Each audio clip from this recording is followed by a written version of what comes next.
Bonjour à tous les amis, je suis heureux de vous retrouver pour une nouvelle vidéo.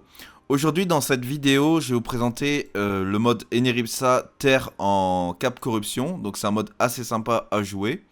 Petite indication déjà de base, on n'a pas de donuts sur la pestille, donc vous avez deux choix possibles. Soit vous enlevez 20 de terre sur vos items dans le FM, ce qui est assez déconseillé parce que vous avez quand même pas mal utilisé les sorts terre. Soit vous allez mettre un trophée 20 donuts mais vous perdez 8% res haut, donc là attention. Et second problème aussi, c'est que les adversaires ont souvent pas mal de ré neutres dans la plupart des cas.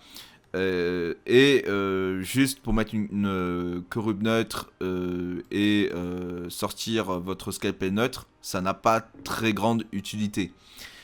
Dans cette situation, moi je préfère assumer, garder mes deux terres sur mes stuffs, mettre un Bubissou, allons-y, on optimise les dommages à fond, on va mettre un tacheté, etc. Enfin, moi je trouve ça mieux parce que là, si je mets un trophée, je perds 20 d'Other. Parce que du coup, j'ai que 20 d'eau neutre et je perds 8% res haut. Je mets pas un Bibissou, je mettrais autre chose, mais du coup, je perds encore 20 d'Other.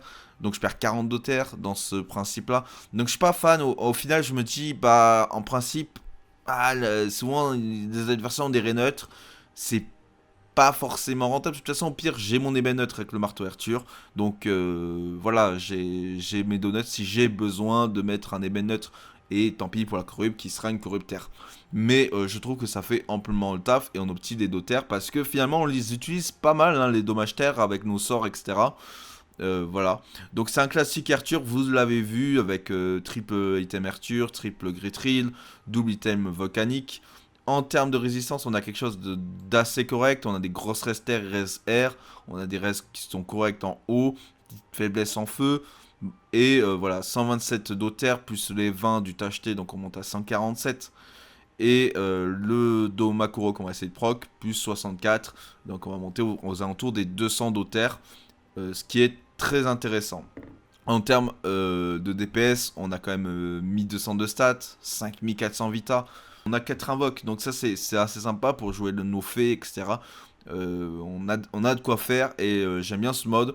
Est-ce que c'est le meilleur? Je pense, hein. C'est l'un des meilleurs en tout cas du moment, de la méta. Pour jouer sur beaucoup de classes différentes. En tout cas, nous, on va rajouter de la cape de corruption pour spécifiquement ce mode. On va essayer d'optimiser à fond les dégâts sur les Neripsa. Qui est une classe qui manque un peu de rocks des fois, mais avec la pestie, les bennes, vous allez voir, les dégâts sont hallucinants. Je pense qu'on peut passer tout de suite au combat. J'espère que ça va vous plaire. Aussi, très important les amis, on arrive bientôt à la barre des 1000 abonnés. Je compte sur vous. Pour ce premier combat, on se retrouve contre un steamer qui a l'air de jouer en mode multi-docrit. Ok, il va tout de suite préparer une foreuse. Nous, on va juste s'éloigner, tempo notre domac. Alors, j'ai mis la vidéo en x3 parce que, bon, oui, c'est peut-être pas très intéressant de voir un Ineripsa tempo ses tours domac. De toute façon, on n'a pas le choix, hein, les amis, parce que 64 dégâts, c'est trop important sur les poisons, c'est trop important sur le Rox de l'Ineripsa, parce que c'est vrai que c'est une classe qui, de base, Rox pas énormément, et ce petit boost supplémentaire, on en a vraiment besoin. Je vais juste me caler ici pour le combat, on est plutôt pas mal, on est loin de l'adversaire, il n'y a aucune ligne directe sur nous, on met quelques faits pour bloquer la DV, comme ça il doit consommer des PA pour pouvoir accéder à sa ligne de vue.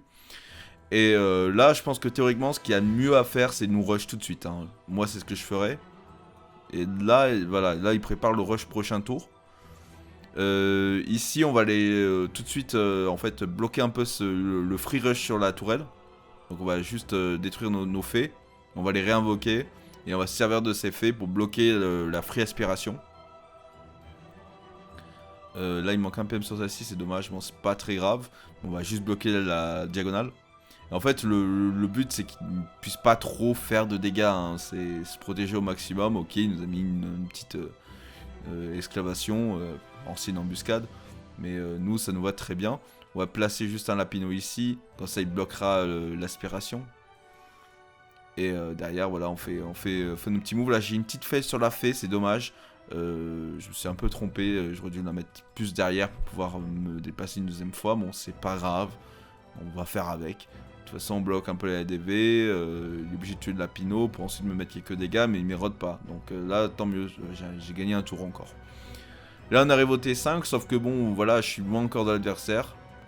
Il faut que je commence à me rapprocher de lui.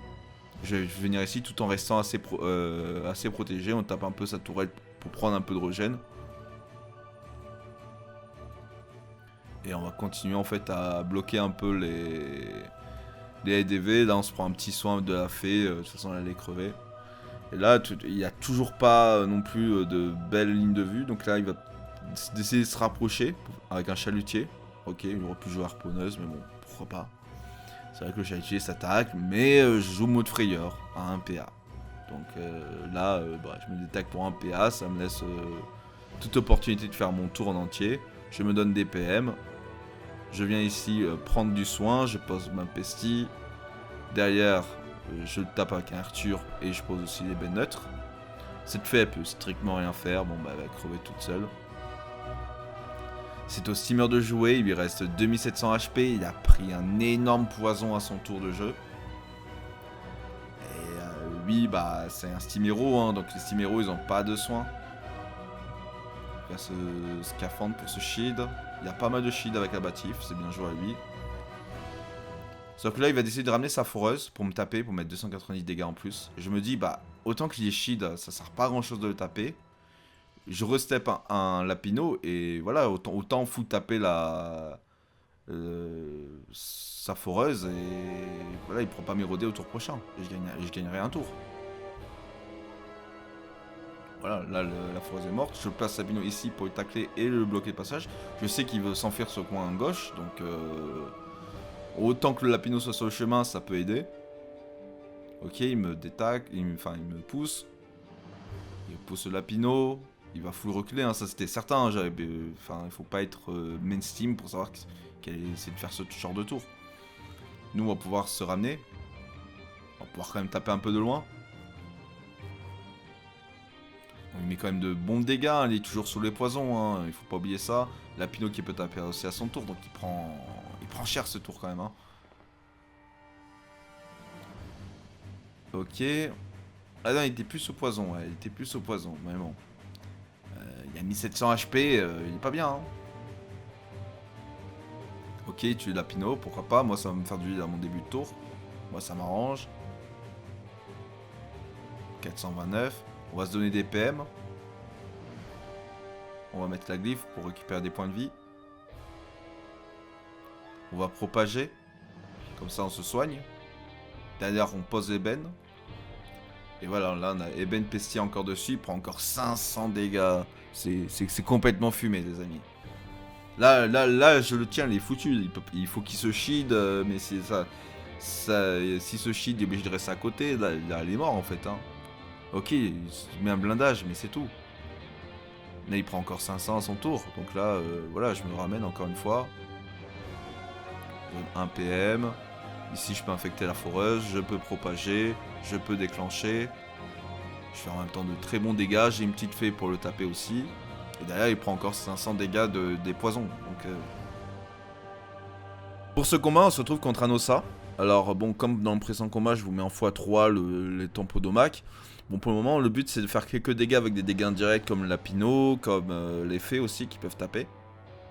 Donc, je vais booster tout de suite un lapin. Je vais poser une fée pour taper le crapaud noir.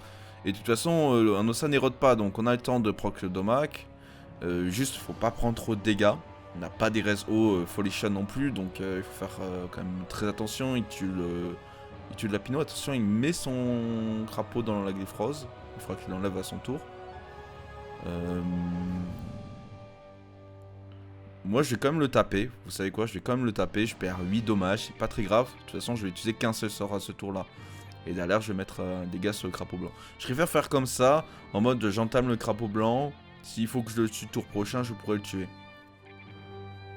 Il repose ses crapauds. Son crapaud noir, bah, il a commencé dans la glyphe, donc il prend des dégâts. Donc tant mieux pour nous. Il a l'air de pas trop connaître la glyphe du Lapino. Donc ça nous arrange. Nous, on va juste se soigner. On va proc la PC sur le crapaud vert. Ça, il fera quelques dégâts. On va pouvoir taper aussi le crapaud noir avec cette petite fée. Malheureusement, on le tue pas, c'est dommage. Pas grand chose près. Ok, Kawat, il vient nous taper. Il nous met quand même de bons dégâts, hein, mais on va voir de quoi tenir. Hein. Nous, on va juste se soigner à côté du crapaud. Et c'est dommage, je proc pas la pestie. Hein. J'aurais bien aimé la proc, mais bon, c'est pas très grave. De toute façon, c'est des buffs un tour de poison avec la jouvence. Ça, c'est très important, hein, parce que si on laisse le crapaud blanc nous taper trop fort, ça peut être très dangereux. Il tape aussi notre lapin. C'est pas plus mal, hein, c'est pas plus mal. De toute façon, là, on arrive au T5. On arrive au tour où je vais me mettre de bons dégâts. Et on va essayer de clean ça. Là, je vois déjà que le crapaud noir est en ligne avec moi, donc ça, c'est Gucci. Petite ligne d'infection. Je peux aussi infecter le vert, mais je vais déjà poser mon poison, c'est le plus important. Une petite fée, là, comme ça je vais pouvoir kill le crapaud vert. Je finis un Glyphros pour récupérer du soin. Et je suis pas sûr d'avoir proc la pestie sur le crapaud noir. Hein. Ça serait peut-être pas mal de la proc sur le crapaud noir pour le tuer au poison. Surtout que voilà, il aurait pas pensé à le reposer. Ah si, je l'ai fait. Donc j'ai bien joué sur ça. Donc ouais, voilà, je clean le crapaud blanc, on laisse plus ses invoques. On a juste à se soigner, juste à tenir, une petite maîtrise arme pour le prochain tour. Et on voit que là, il perd vraiment beaucoup de points de vie. Ok, il essaie de passer en mode terre pour se shield, pour passer en forme bouffe tout. Non, même pas. Ok, il continue à me faire des dégâts. Et là, je crois qu'il n'y a plus trop d'invoques. Hein. À chaque fois, je les ai clean. Et là, on va reposer encore une fois l'ébène. On va reposer la pestie. On va mettre une petite glyphe. Voilà, on est à 94 HP. On remonte à 100% points de vie. Lui, il reste 200 points de vie. Là, c'est complètement mort pour lui. Et nous, on est encore full vita. Et les dégâts qu'il prend, c'est hallucinant, les amis. Ok, il nous met des poisons. Là, en fait, théoriquement, j'ai juste un tour. Voilà, j'infecte, je propage. En même temps, je me soigne. Je déclenche, je tue ces crapauds et